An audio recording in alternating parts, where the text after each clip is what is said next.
In this quick tutorial I will show you how to get from Stormwind City all the way to Ironforge by using the tram station, and I'm located right here on the map.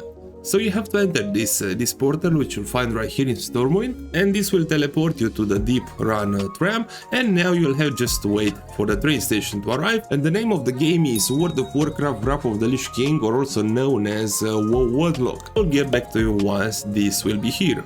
Alright, and it's right here. Let's get aboard it, and it will take us straight to Ironforge.